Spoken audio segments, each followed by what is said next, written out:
नमस्कार, आप देख रहे हैं आज टाइम्स न्यूज। मैं हूं संध्या, आपके साथ रुक करती हूं इस वक्त की खास खबर की ओर।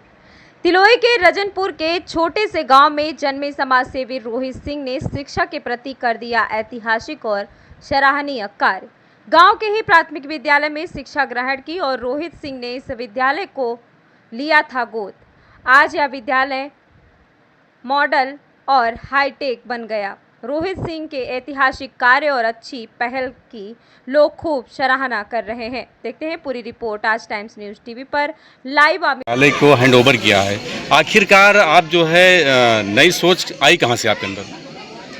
देखिए, यहाँ जितने लोग हैं प्राथमिक विद्यालय सबने देखा है। मैं भी बगल में मेरा घर है पीछे, इससे पहले कई प्रोग्राम में आप लोग आमंत्रित थे, आप आए थे।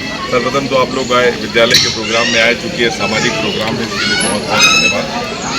प्राथमिक विद्यालय की सोच, जैसा मैंने अभी पहले भी डिस्कस किया, कि सभी लोग गांव समाज से जुड़े हुए हैं और प्राथमिक विद्यालय यहाँ पर उपस्थित हर व्यक्ति के लिए नया नहीं है। हम सब अगर विद्यालय की बात आती है और गांव से जुड़े हुए हैं, अगर अपने 5 मिनट के लिए अपनी अगर आंख बंद करेंगे तो जो पहले विद्यालय का प्रारूप हमारे दिमाग में आएगा, मेरे मन में आएगा, वो प्राथमिक विद्यालय होगा। ऐसा मुझे महसूस होता है।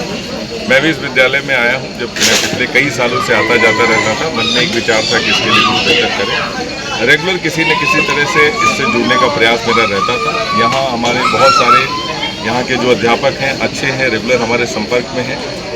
लास्ट ईयर एक प्रोग्राम मैंने किया, हम लोगों ने निवेदन किया, हम लोग बैठे और हम सब लोगों ने बैठ के विचार बनाया कि क्यों ना इसके लिए कुछ एक बेहतर रूपरेखा बनाई।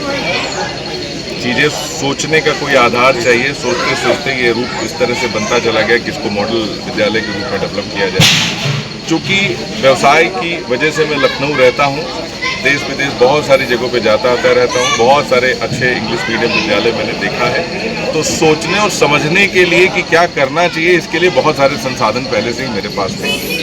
मेरा बेटा है, मैं स्कूल छोड़ने जाता था, तो ऑफकोर्स जब मैंने सोचा कि हमारे ग्राम सभा का विद्यालय कैसा होना चाहिए, तो जितनी चीज़ें उस विद्यालय में अच्छी दिखी, जब हम अपने बच्चे के दाखिले के लिए किसी विद्यालय में जाते हैं, उनकी हमने लिस्ट तैयार की और वहाँ से हमने पहल शुरू।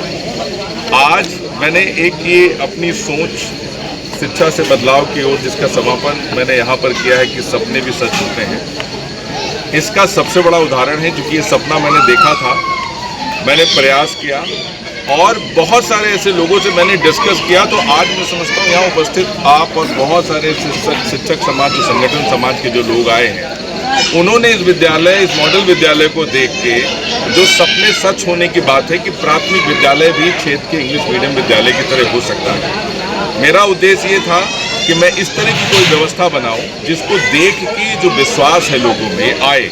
मैंने महसूस किया, बहुत सारे अध्यापकों ने मुझे बधाई दी, बहुत सारे अध्यापकों ने प्रण लिया और मैं मानता हूं कि जितने भी जिम्मेदार व्यक्ति हैं यहाँ पे, वो जाएंगे और 100% ये जो हमारे यहाँ के विद्यालय इस पैटर्न पे डेवलप करेंगे।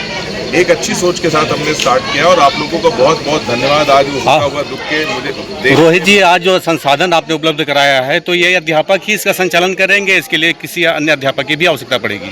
यहाँ पर वैसे तो सीनियर मोस्ट जितने भी लोग हैं मैंने देखा है। चूँकि मैं बताऊँ, पिछले 2 महीने से गर्मियों की छुट्टियाँ चल रही थी, पर जितना योगदान मेरी और मेरी टीम की तरफ से था, उससे कई ज़्यादा यहाँ के जो संरक्षक हैं, संतोष तिवारी जी, यहाँ के जो और अध्यापक हैं, योगेंद्र सिंह जी, इवन सब ने, तो मैं रेगुलर व्यक्तिगत संबंधों के आधार पर रेगुलर इनके संपर्क में हूँ और मैंने इनको ये आश्वासन दिया है कि इस विद्यालय से संबंधित आज और भविष्य में जिस भी तरह की ऐसी कोई रिक्वायरमेंट आती है, जहाँ पर आपको लगता है कि इसके संचालन में किसी भी तरह की कोई दिक्कत आएगी, तो ये मेरी प्रथम जिम्मेदारी बनती है और मैंने इनको ये आश्वासन दिया है कि आप निश्चिंत रहें, उसमें मैं आपके साथ रहूँगा। रोहित जी, कोई एक ऐसी सोच है जो सरकारी विद्यालय संचालित हो रहे हैं, कुछ संसाधन न दिया जाए, उसके बाद भी उनमें कुछ चीज़ें आ सकती है? कुछ ऐसी कमी आ रही है, आपकी नज़र में आ रही है, जिसकी वजह से वो खुद अपने आप को डेवलप कर सके बिना किसी के अतिरिक्त जो है संसाधन दिए हुए? ऐसा कुछ सोच आई क्या? टीचरों की योग्यता पे कोई क्वेश्चन नहीं है, आप ये मान के चलिए। बिल्डिंग इंफ्रास्ट्रक्चर सरकार ने बना के दिया हुआ है। लोग सोचेंगे, समाज से बहुत सारे ऐसे लोग निकल के आएंगे और संसाधन की आवश्यकता इसलिए होती है क्योंकि 4-5 घंटे के लिए कोई बच्चा अगर विद्यालय आता है और उसको अगर मान के चलिए 18 घंटा अपने यहाँ रहना, तो हमें उसको ये वातावरण देना है कि जो सीख यहाँ से लेके जाए, वो कम से कम अपने 18 घंटे की जो रूटीन लाइफ है उसको वो उसमें इम्प्लीमेंट कर सके। इसमें संसाधन की आवश्यकता है और मैं समझता हूँ कि अगर हम लोगों ने सोच लिया तो संसाधन एक कोई बहुत दूर नहीं है। अगर आप जैसा हर शिक्षक अगर अपने विद्यालय में सोचेगा तो मेरे जैसे ऐसे बहुत सारे ग्राम सभा के लोग निकल के आएंगे, कुछ संख्या में आएंगे, कुछ बहुत सारी संख्या में आएंगे, तो मैं समझता हूँ किसी तरीके से आवश्यकता होगी नहीं विद्यालय की।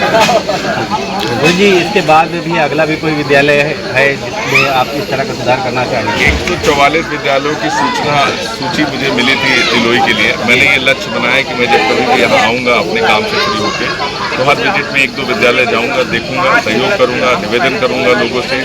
आपके माध्यम से भी यहाँ सब समाज के लोगों को निवेदन करना चाहता हूँ।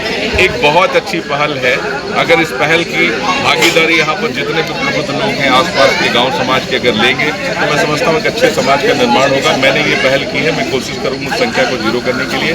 अपने हर विजिट में अपने यहाँ तिलोई और आसपास के एक विद्यालय जाके वहाँ की चीज़ों को समझूंगा, जो मुझसे बनेगा मैं करूँगा। और ये 100% विश्वास दिलाता हूँ कि संतोष तिवारी जी जैसा कोई अध्यापक अगर निकल के आता है कि मेरा अपना विद्यालय मैं कुछ कर रहा हूँ, आप कुछ करके आए हैं, तो आप ये निश्चिंत रहिए, उसमें मेरी सबसे प्रथम भागीदारी रहेगी और 100% मैं प्रयास करूँगा कि उसको इसी तरह में आगे बढ़ाऊँ। धन्यवाद।